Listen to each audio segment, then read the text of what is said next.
a bonsai under which you can find shelter. That is the size of this thing. And yeah, air layering it. And why do I want to air layer it? Well, I showed you already in early spring. These branches with the buds of the wisteria just barely opening are on the same plant as these. I think this is the rootstock that has started to grow. So a normal blue wisteria. And this might be a white wisteria, but it's never flowered. So what I'm going to do, I'm going to take this branch away. Now this tree gets as much water as it wants during the growing season. I'm holding back a little bit on fertilizer because I want it to flower, but somehow it's not flowering. So if you have a lot of experience with wisteria and getting this to flower, do let me know. Now this branch you can see here comes from the base of the trunk. And this might be one of the problems, that it is taking a lot of power from the main trunk. Now, because it sits so low, if I take it off completely, then the risk is that it dies off also completely. So I'm not going to take off everything. I'm just going to air layer it right above here. I'm going to leave one little branch here in the top with just a few leaves, removing already some of the long growth from this one. And then I'm going to let this one grow for the season. The rest of the tree I'm going to prune back as well a little bit.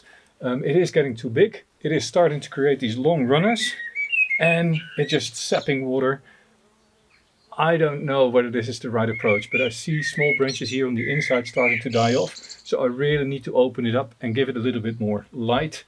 Let's do that now before I put the air layer on, because otherwise I know I will forget. For the layering itself, I'm just using a fairly large pot with a piece of wire to anchor it in place and to tie it closed. Then I'm using my normal rooting hormone Jelle, brushing it on, and a bit of a carpet knife to just remove the bark here from the segment where I want to separate it later on, and roots to form above. For a substrate I'm going to use pine bark, because wisteria loves water. Pine bark retains structure for the season and is quite humid. Now this is an ugly cut, but it does create a nice interesting angle, so I want to keep that clearly above the soil line. So I'm going to have to put the air layer quite low here. This is the lowest part of the bark that's going to stay alive. And as always with layering, what we're doing is we're stopping the downward flow of sugars and hormones that come from the leaves, but the upward flow of water and nutrients that come from the roots sit much deeper in the trunk. Now I am carving 2 rings around the bark, and then I make a vertical cut between the 2 of them, and in theory I can then peel it off. This is the downside of making videos while you're doing the work and commenting, because you're not actually concentrating on what you're doing. There we go. Here in the back also I didn't cut through, and that also here I just need to be a little bit agile. Let's move to the other side to get to this side, otherwise I can't cut it. There we go, that's a lot easier. So this is all gone. Between the bark and the actual wood is a layer of cells that is actively multiplying. This is called the cambium, and these cambium cells are the ones that can create new bark. So if you have bridging over, most likely this part of the work was not done properly. Now you don't want to go too deep, because then you cut into the water transporting veins that sit inside the trunk.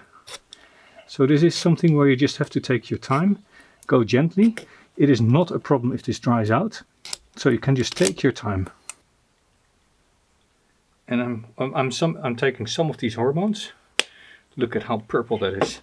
And I'm just brushing it here at the top part of the cut and a little bit on the bark. But it's really those cambium cells that sit here at the cut side that need to be triggered into creating roots instead of anything else. Can you hear that? That's the thunder coming. I do hope I get to finish this, putting this together and back in place before the rain starts, and actually taking the camera with me inside. So this is now all done. As said, I can just let the lower part dry out a little bit. So in a very gentle fashion, I'm just going to put this pot in place and it's always a little bit tricky. I've cut it open. I've made a little hole here that should fit more or less around the trunk, and that way I can just squeeze it around the trunk here. Then fill this up with substrate. As said, I'm going to use pine bark for it, and then water as normal. And of course I got called away and I was distracted, so what did I not do? Prune the wisteria. Now keep in mind, the branch that you're going to let grow out to root is of course the one that you're going to grow. Everything else can be pruned, but not this one. So this will keep the rest of the tree alive, and at the same time it will push this one to grow stronger, because all of a sudden it has access to a lot more water and nutrients. I'm going to really thin this one out. Storm is coming. I'll give myself another 2 minutes and then I'm out of here as well. And then it's just waiting. And in 8 weeks or so, I'll check and see whether this has grown. Now, if you didn't know, Wisteria has compound leaves. That means that this is not a branch. This is actually one leaf. So if I'm pruning, I can of course prune it here, but this will never grow any side branches because these are all leaflets. That also means that I can just remove half of the leaves just by cutting them like this. It thins out the tree, yet it doesn't kill any individual leaves. A very nice practical way of reducing the foliage mass on the wisteria without it looking too ugly and too bare.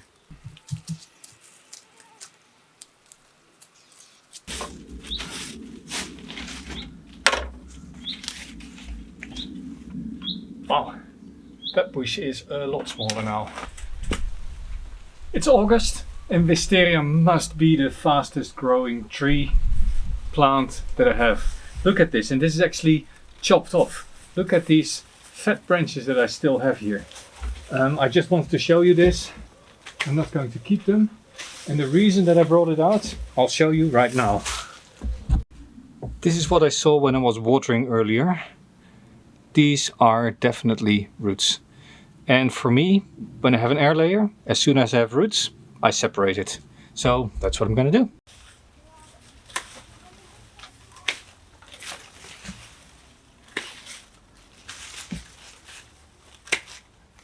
I'm just going to remove the pot gently and hope that then I can... So I hope that I can just remove this pot now without breaking all the roots. And then let's see where I can separate it.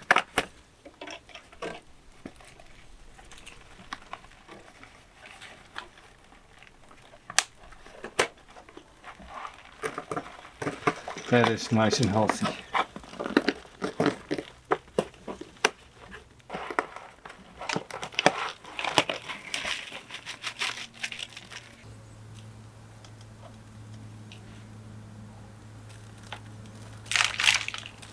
That looks really great.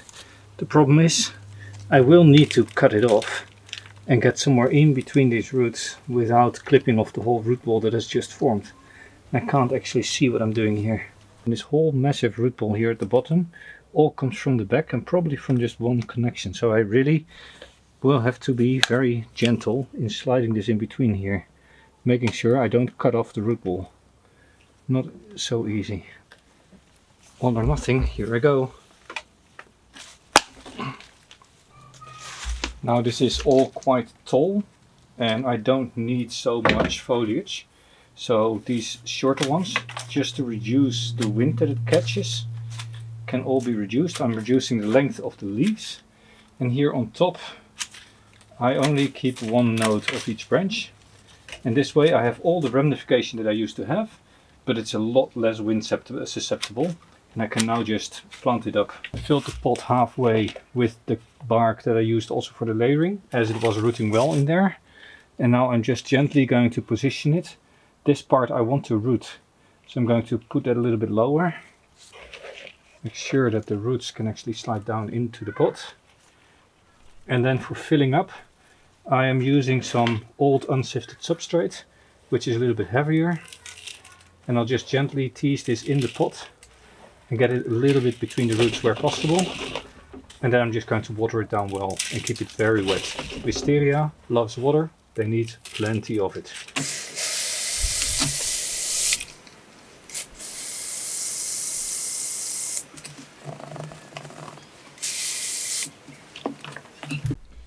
And of course, before I put the mother plant back in the garden, just a gentle trim, thinning it out, particularly in the top, and pruning back to the smaller branches.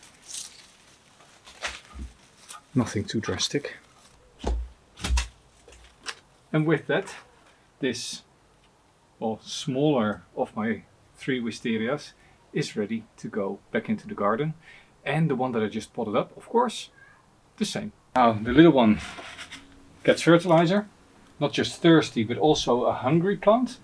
And yes, these roots, they can quite easily deal with fertilizer. The white root tips of a plant are the most effective at picking up fertilizer. Besides that, it's an organic substrate, it's an organic fertilizer, and it needs a bit of time to decompose. Now this I'm going to put somewhere in the garden out of the wind, as already mentioned, and in a couple of weeks I'll get back to this tree, because as you know, only a surviving air layer is a successful air layer, and I don't know whether this will still break bud this year. I think it might just invest in new roots, but we'll see that as well in another 4 weeks, which is right about now. Unbelievable. It's been a week. And look at that. Look at that growth. Guess this was successful. In fact, look at the bottom of the pot. The first roots are actually coming out of the pot. This was almost grown into the ground already. So yeah, that's a success, right? This was Jelle, growing bonsai, air layering wisteria successfully. I can now actually start cleaning this up a little bit. All these old pruning scars.